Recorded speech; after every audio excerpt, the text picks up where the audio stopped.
Makalipas nga ang 24 oras, eto na yung kinalabasan ng ating epoxy clay. Sabi nga daw sa video na parang welding sa tigas. Kaya agad-agad ako na-order at sinubukan ko. Dito malalaman na natin kung talagang tunay nga na parang welding siya sa tigas. Dahil pinalipas ko talaga siya ng mga 24 oras. At dito nga ginagaya ko ang ginawa ng ating tropa. Tapos ako siya ibibilad ng 24 hours. Ang sabi nga ay 1 hour lang ay matigas na siya. Pero mas makukumado ang tunay na tigas niya kung aabutin siya ng 24 hours. Kaya yun ang ginawa natin, pinabot natin siya ng 24 hours. Naggawa din ako ng korteng bilog para pupukpukin natin siya kung talagang matibay siya.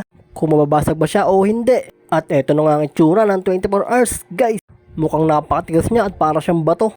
Pero malalaman natin yan pag binakasakan natin siya ng martilyo. Pupukpukin natin yan ng buong lakas.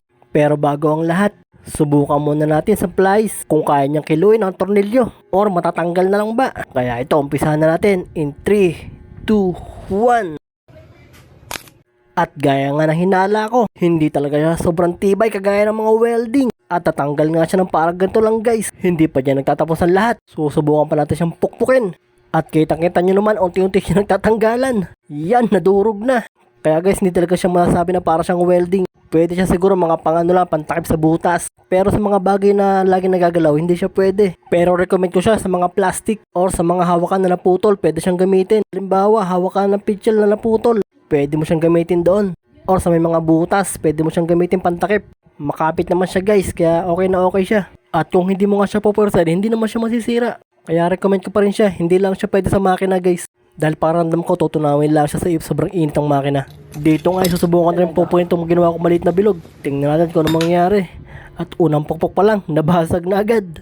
Yan guys oh, kaya hindi siya maikukumpara talaga sa mga welding matitigas. Matigas siya pero hindi siya sobrang tigas, para lang siyang plastic guys pag natuyo. Kaya talagang pang-plastic lang siya.